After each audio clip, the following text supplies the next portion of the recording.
अभी अभी उठाया गया है जी, ये बिल्कुल निर्दोष है। और कल भी हमारी बात हुई थी माननीय एसपी साहब से। हमने कहा था उनको, तमाम जिले ब्लॉक के सरपंच थे, तकरीबन 2 ब्लॉकों के सरपंच सारे मौजूद थे। एसपी साहब से हमारी तकरीबन 1.5 घंटा मीटिंग चली थाने के अंदर। सारे सरपंचों ने ये कहा कि अगर चिन्हित तौर पर अगर प्रशासन हमें करके देता है कि कोई भी आदमी फोटोज या सीसीटीवी कैमरे के अंदर आ रहा है तो निश्चित तौर पे हम सहयोग करने का काम करेंगे, बिल्कुल उसकी हेल्प करने का काम नहीं करेंगे। कि मेरे गांव से भी कोई आदमी चिन्हित होता है कि फोटोज के अंदर सीसीटीवी कैमरे के अंदर आता है तो हम उसको पकड़ के देने का काम करेंगे। बाकी जो गांव के अंदर रेड मारी जा रही है, जो गांव के अंदर धरपकड़ की जा रही है, अब ये एक जमींदार प्रवृत्ति का लोग है, अपने परिवार का पशुओं से और जमींदारी से पालन पोषण करने का काम करता है। और ये एक जिम्मेदार व्यक्ति भी है गाँव का, जो गाँव के जिम्मेदाराना तरीके से जो सिस्टम को गाँव के को चलाते हैं, उनमें भी इस व्यक्ति की गिनती होती है। उम्रदराज व्यक्ति है, इसको उठा करके वहाँ ले, अभी हम सारे सरपंच साहिबान वहीं से आ रहे हैं। एक हमारे सम्मानित सरपंच है हमारे ग्राम पंचायत उटका से, उसको फोन करके बुला करके वहाँ बैठाने का काम किया, जो कि नहीं होना था। जब जिम्मेदार व्यक्ति और गांव के प्रमुख, जो गांव के प्रधान हैं, जो वो अगर सहम जाएंगे तो फिर सिस्टम कैसे चलेगा। हमारे गांव के अंदर कोई भाईचारा खराब नहीं है। हमारे गांव के अंदर जितने भी हमारे गांव हैं आसपास के, पूरे जिले के जितने गांव हैं, उनके अंदर 31 को जो हिंसा हुई थी उसमें भी किसी गांव के अंदर कोई तकलीफ नहीं हुई किसी प्रकार से भी। अब इन चीज़ों से लोग डरे हुए हैं।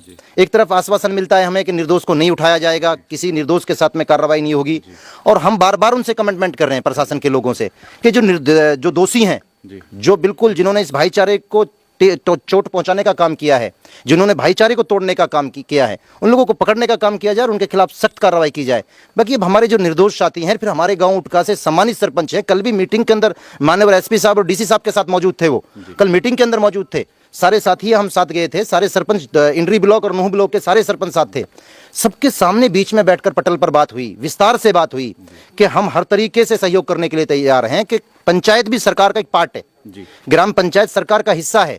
जो गांव का जो हमारा कार्य क्षेत्र आता है ग्राम पंचायत का, वहां का मुख्यमंत्री भी, प्राइम मिनिस्टर भी, सब कुछ जो है सरपंच होता है, सरकार का एक पार्ट है। तो सरकार के लिए हम अगर सहयोग करेंगे तो कोई एहसान नहीं करेंगे, वो हमारी जिम्मेदारी दायित्व बनता है। अगर कुछ शरारती तत्वों की वजह से हमारे इलाके का अमन चैन खराब होता है और वो शरारती तत्व मेरे गांव के अंदर पाए जाते हैं तो निश्चित तौर पर मैं उनको पकड़ के देने का काम करूंगा। अभी सर आप में सारी बातें हैं, सीसीटीवी कैमरेज के द्वारा, सीसीटीवी फोटोज के द्वारा सारी जानकारी है। हमने कहा लिस्ट देने का हमें काम करें, आप चिन्हित करने का काम करें। निश्चित तौर पर जो दोषी पाया जाए उसको किसी भी कीमत पर बख्शने का काम नहीं किया जाए। जहां यात्रा की बात करते हैं, शोभा यात्रा पे जो ये दोनों तरफ से, मैं तो कहता हूं कि जिम्मेदार व्यक्ति ने, किसी ने ये हमला नहीं किया, ये 2 दलों के बीच का हमला था, एक बजरंग दल के बीच का और एक फेसबुक दल के बीच का। 2 दल थे इसके अंदर, फेसबुक दल और बजरंग दल। इसके अंदर कोई जिम्मेदार इलाके का नहीं था जिसने झगड़ा करने का काम किया था।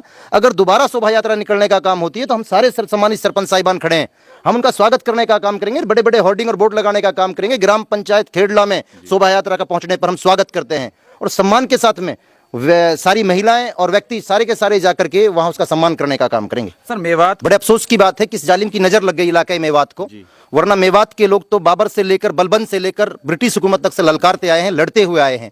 पता नहीं 31 तारीख को किस जालिम के हवाले कर। मैं तो इसमें दोष देता हूं प्रशासन को। जब सोशल मीडिया के द्वारा दोनों तरफ से टिप्पणियां हो रही थी, जवाब सवाब हो रहे थे, वो कह रहा था तुम्हारा दामाद आ रहा है, माला तैयार रखना, इधर से ये लोग फेसबुक के माध्यम से उनको ललकारने का काम कर रहे थे। अगर प्रशासन संज्ञान में लेकर के उस टाइम कड़ी कार्रवाई करने का काम करता तो ये हालात पैदा नहीं होते। जो गंगा जमनी तहजीब के नाम से मेवात को जाना जाता है, उसी नाम से जाना जाता। और हम कोशिश कर रहे हैं, प्रयास जारी हैं तमाम पंचायतों के सम्मानित सरदारों के, आज भी ये प्रयास जारी है कि किसी भी कीमत पर हम इस भाईचारे को टूटने नहीं देंगे। जिस तरीके से भाईचारा पहले से चला रहा है, आगे भी हम इस भाईचारे को ऐसे ही लेके चलने का काम करेंगे। मैंने आपसे पहले भी कहा, मैं भी कह रहा हूं, कोई भी जिम्मेदार व्यक्ति के संज्ञान में यात्रा का सिलसिला नहीं था। ये तो सिर्फ फेसबुक दल के जो लोग हैं, जो लोग सुल्फा, गांजा, चर्स पीने वाले लोग हैं, जो नशा प्रवृत्ति के लोग हैं, उन लोगों के द्वारा एक कमिटमेंट चले थे। सारे जो फेसबुक पे चले थे, दोनों तरफ से उन्हीं का चल रहा था मामला। बाकी इस तरीके के जो हालात आज पैदा हो रहे हैं, लोग सहमे हुए, ये महिलाएं सहमी हुई है, सारी की सारी ये डरी हुई हैं महिलाएं। रात और दिन इन लोगों को एक चिंता लगी रहती है कि किस प्रकार से ये हालात क्यों गुजर रहे हैं, क्यों। मैं तो नेताओं को बहुत बड़ा दोषी मानता हूं इसके अंदर। नेता क्यों मैदान में नहीं आ रहे, क्यों दोनों तरफ से भाईचारे को मजबूत करने का काम नहीं कर रहे, क्यों अपने बिलों में घुसे हुए हो। अरे दोनों तरफ के नेता बाहर निकलो और अमन और चैन, क्योंकि शहर गांव से चलेगा और गांव शहर से चलेगा। शहर का दायित्व क्या रह जाएगा जब गांव के लोग डर जाएंगे, शहर का वजूद क्या रह जाएगा जब गांव के लोग सहम जाएंगे, और गांव का वजूद क्या रह जाएगा जब शहर खत्म हो जाएगा। तो नेताओं को आगे आना चाहिए। नेताओं की मैं तो लाचारी और बिल्कुल वो इतनी बदतमीजी पे उतारू हो चुके हैं कि वो लोग अपने घरों में आराम से सोने का काम कर रहे हैं और इलाके में भय का माहौल पैदा हुआ है। ममन खान ने जो बात रखी थी विधानसभा के अंदर, विधानसभा एक हमारी प्रदेश की सबसे बड़ी न्यायपालिका है।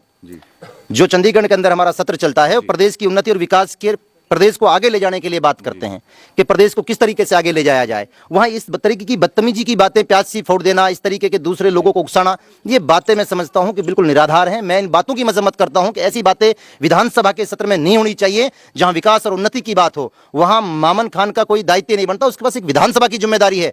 आज मैं ग्राम पंचायत खेड़ला का सरपंच होने की हैसियत से, आज मेरे लिए कोई पार्टीबाजी का सिस्टम नहीं है, मेरे लिए सारे लोग इक्वल हैं कि जब इलेक्टेड बॉडी के चुनाव हो चुके, वहां सारे मामला खत्म हो गए, वहां पार्टीबाजी का सिस्टम नहीं है।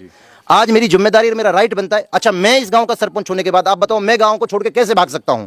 मैं कहां जा सकता हूं? मैंने तो कह रहे हैं सारे सरपंच लोग, आप हम आगे चलते हैं। आप अगर गांव के अंदर अमन हो तो हमें गिरफ्तार करो, हम गिरफ्तारी देने के लिए तैयार है। इस तरीके के हालात जो पैदा हो रहे हैं, लोग भय के माहौल में, जब लोग ही नहीं रहेंगे गांव के अंदर, तो हम किसके ऊपर राजकाज करेंगे? कहां पर बैठ करके हम सियासत करने की बात करेंगे और किन के साथ हम डिस्कस करने का काम करेंगे? मामन खान को बिल्कुल निश्चित तौर पे ये बातें नहीं करनी चाहिए थी। वो बातें दूसरे समाज के लोगों को हट पहुंचा उन बातों से। सही बात तो यह है कि कार्रवाई जो सही तरीके से होनी चाहिए। जहां से शुरुआत इस मामले की जो हिंसा हुई है, असल जो वजह है, जो 31 से 10 दिन पहले से जो शुरुआत हुई है सोशल मीडिया के थ्रू, ये वहाँ से इनको शुरुआत करनी चाहिए कि जहाँ से ये मामला शुरू हुआ है। अब यहाँ पे जो बाहर के लोग आए थे, शोभा यात्रा ऐसा नहीं है कि अब इससे पहले भी कई बार यहाँ निकली हैं और हमारे लोकल जो मुस्लिम भाई हैं बढ़ चढ़ कर हिस्सा भी लिया है। ऐसा भी नहीं कि वहाँ जो मंदिर पे जाके सब मिल के साथ काम करते हैं। आज तक ऐसा कोई मामला मेवात में हुआ ही नहीं। ये सिर्फ राजनीतिक सारा मामला है। सरकार की इसमें टोटल सरकार की नाकामयाबी, प्रशासन की नाकामयाबी, और जो है कि जब सबके संज्ञान में था ये मामला, भाई सोशल मीडिया पे आजकल हर लोग जुड़े हुए हैं, तो इनको कवर करना चाहिए था। अब ये जो शोभा यात्रा थी, इसमें कुछ बजरंग दल के लोग थे, कुछ आरएसएस के थे, वो सारे बाहर से आए थे, हथियार लेकर सारे आए थे। सबको टोटल मीडिया पे सबको पता है हथियार है, लेकिन कोई बोलने को तो तैयार ही नहीं है, क्योंकि सारा राजनीतिक मामला है। अब लोग बोलते हैं कि यहाँ से हथियार, वहाँ से, यहाँ किसी के पास कोई हथियार नहीं था, सारा हथियार था। सबको फुटेज में देख, शोभा यात्रा में किस हथियार का क्या काम है? और जो बाहर से यहाँ पे जो लोग आए थे ये झगड़ा करने, ये भी मैं तो समझता हूँ इन्हीं के थ्रू कहीं ना कहीं इनकी प्लानिंग थी, इसको सारा जो भाईचारा मेवात को ख़राब करने की। यहाँ के जो लोग हैं आपस में, हमारा बाजार का मामला है, गांव में हमारे यहाँ पे नॉन मुस्लिम भाई रहते हैं, आज तक किसी का भी पर्सनल कोई भी मामला नहीं रहा है। आज तक भी इतना प्यार प्रेम पूरे हिंदुस्तान में कहीं नहीं मिलेगा जितना आपको यहाँ मिलेगा। आप यानी कि बिल्कुल यात्रा में जो बाहर से हथियार लेके बजरंग दल वाले जो लोग आए, बजरंग दल वाले आए थे। लेकिन सर अभी कुछ हमने वीडियोस देखी यहाँ पर, जो जैसे जैसे नेट भी खुल रहा है तो कुछ वीडियोस सामने आ रही है, कुछ ऑडियोज भी सामने आ रही है। उसमें वो लोग कह रहे हैं कि हाँ ठीक है, आज बंद रखना और तैयारी रखना। कुछ वीडियोस हमने ऐसी भी देखी जिनमें छतों से पत्थर चल रहा है यात्रा पर। क्या प्लानिंग थी या अचानक से पता चल गया कि चलिए पत्थर करते हैं? देखो सर, प्लानिंग तो ये था, कुछ था नहीं। आप वीडियो में जितना भी देखोगे, हल्के बच्चे थे, 20 साल 22 साल 25 साल, जो जिम्मेदार हैं इस इलाके के, किसी के संज्ञान में कोई मामला नहीं था। मैं खुद भी तहसील पे उस टाइम काम कर रहा था, जो डेली रूटीन का जो होता है, बहुत सारे लोग थे, किसी को पता ही नहीं था। अचानक से तो एकदम सारा हुआ। अच्छा, उसके बाद क्या कि ये जो बाहर के लोग आए थे यहाँ पे, इनको भी कहीं ना कहीं लगता है कि भाई इन लोगों की ही साजिश हो इसमें।